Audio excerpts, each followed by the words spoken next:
नमस्कार, आप देख रहे हैं दैनिक साथी हरियाणा। मैं हूं आपके साथ आपका साथी अमित विश्वकर्मा। साथियों, देश आज अपना 75वां संविधान दिवस मना रहा है। भारत में हर साल संविधान दिवस 26 नवंबर को मनाया जाता है। इस दिन साल 1949 में भारत का संविधान अपनाया गया था। 15 अगस्त 1947 को देश की आजादी के बाद संविधान की आवश्यकता को महसूस किया गया। संविधान तैयार करने में 2 वर्ष 11 माह 18 दिन का वक्त लगा, जिसके बाद भारत गणराज्य का संविधान 26 जनवरी 1949 को बनकर तैयार हो गया। हालांकि इसे आधिकारिक तौर पर 26 जनवरी 1950 को लागू किया गया।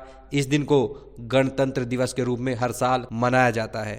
आज ही के दिन स्कूल कॉलेजों में विद्यार्थी हमारे महान संविधान की प्रस्तावना का पाठ करेंगे। रेवाड़ी में इंदिरा गांधी विश्वविद्यालय मूरपुर में राज्यसभा सांसद कार्तिकेय शर्मा भी एक जिला स्तरीय कार्यक्रम में शिरकत करेंगे। भारत के संविधान की 73 शब्दों की प्रस्तावना उन आदर्शों को रेखांकित करती है जो भारतीय लोकतंत्र का मार्गदर्शन करते हैं। राज्य के नीति निर्देशक सिद्धांतों के साथ यह वह संदर्भ प्रदान करता है जिसमें देश संविधान द्वारा गारंटीकृत मौलिक अधिकारों को प्राप्त कर सकता है। संविधान हमें अधिकारों के साथ कर्तव्यों का भी बोध कराता है।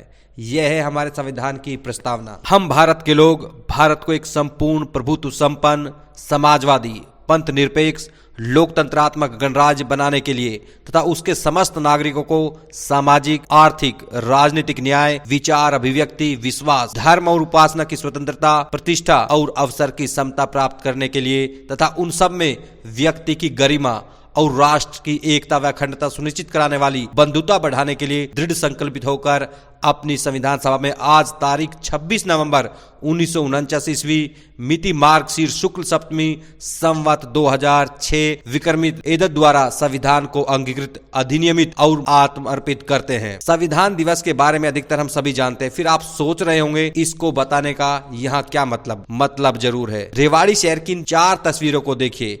पहली तस्वीर बस स्टैंड के सामने गंदे पानी का भराव, दूसरा पोश एरिया गढ़ी बोलनी रोड, शाम के समय जलता हुआ कचरा, और तीसरी तस्वीर है दिल्ली रोड पर टूटी सड़क। चौथी तस्वीर सड़कों पर फैले कचरे की है। अब इन चारों तस्वीर की अलग अलग से चर्चा करते हैं। सबसे पहले बात करते हैं बस स्टैंड के सामने जल भराव की। सवाल है, रेवाड़ी के इस बस स्टैंड से हजारों की संख्या में लोग गुजरते हैं। जब इस गंदे पानी से होकर गुजरते हैं तो क्या गरिमा बचती है, समझ सकते हैं। अब सवाल है, इस गंदे पानी के भराव का जिम्मेदार कौन है और निकासी की व्यवस्था कौन करेगा, नागरिक या सरकारी व्यवस्था या हमारे जनप्रतिनिधि। जनप्रतिनिधि से याद आया, जिस तरह से सफाई के लिए झाड़ू उठाई है उसी तरह से सीवर या नाला ओवरफ्लो के लिए भी फोटो सेशन हो जाना चाहिए ताकि लोग जागरूक हो जाएं। ऐसे में यहाँ संविधान का पाठ किसको पढ़ाया जाए, इसके लिए भी एक फोटो सेशन तो बनता ही है। अब बात करते हैं गढ़ी बोलनी रोड की। रविवार की शाम तस्वीरों में जो कचरा जलता हुआ दिखाई दे रहा है, ये एक वीआईपी सड़क है। जिस साइड पर कचरा जल रहा है इसके सामने तहसील कार्यालय है, अधिकारियों के आवास व लोक निर्माण विश्राम गृह, जहां पर आए दिन तमाम आला अधिकारी व जनप्रतिनिधि बैठ के करते रहते हैं। दिल्ली एनसीआर में वायु गुणवत्ता सूचकांक बढ़ने के चलते ग्रे 4 लागू कर दिया गया है। करीब 7 दिन के लिए स्कूलों की छुट्टी तक कर दी गई। रोड साइड अंगीठी आदि जलाकर गुजारा कर रहे लोगों का चालान कर कागजी कार्रवाई तो पूरी कर दी गई, लेकिन सरेआम वीआईपी एरिया में जलते इस कचरे का जिम्मेदार कौन है?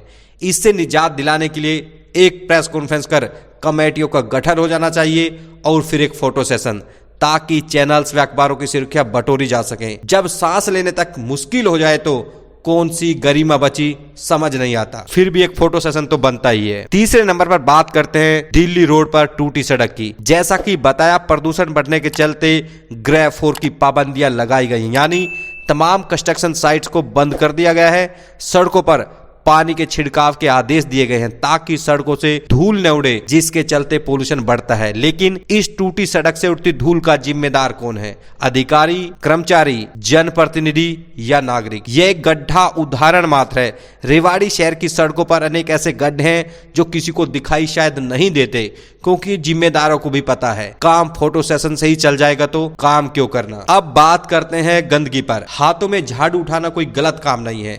हमारे प्रधानमंत्री नरेंद्र मोदी ने हाथ में झाड़ू उठाई और वह जन आंदोलन बन गया। लेकिन चौबे बनने के चक्कर में कहीं डूबे भी न रहे, यह भी समझना जरूरी है, क्योंकि पीएम मोदी ने हाथ में झाड़ू उठाई तो सिस्टम को भी उतना ही जवाबदेह बनाया, जिसका असर जमीन पर भी दिखाई दिया। ऐसे में हाथ में झाड़ू उठाना कोई गलत बात नहीं कही जा सकती, लेकिन फोटो सेशन की बजाय जमीनी स्तर पर काम करना होगा। उसके लिए अधिकारियों की जवाबदेही तय करनी होगी। उससे पहले कर्मचारियों की भी नियुक्ति जरूरी है। जब तक कर्मचारी पूरे नहीं है, उपलब्ध संसाधनों का कैसे बेहतर प्रयोग किया जाए, इस पर काम किया जाना चाहिए। इसके लिए जनप्रतिनिधि को एक कुशल प्रशासक बनना होगा। आखिर किस तरह से उपलब्ध संसाधनों से बेहतर परिणाम लाए जा सकते हैं। सीवर ओवरफ्लो की समस्या पर कितना ही फोटो सेशन करा लें, लेकिन जब तक शहर के अंदर बाबा आदम के जमाने की पुरानी सीवर लाइन को बदला नहीं जाएगा, निजात कैसे मिलेगी, इस पर काम करना होगा। टूटी सड़क के गड्ढों को भरने के लिए आई लव रेवाड़ी लिखने से काम नहीं चलेगा।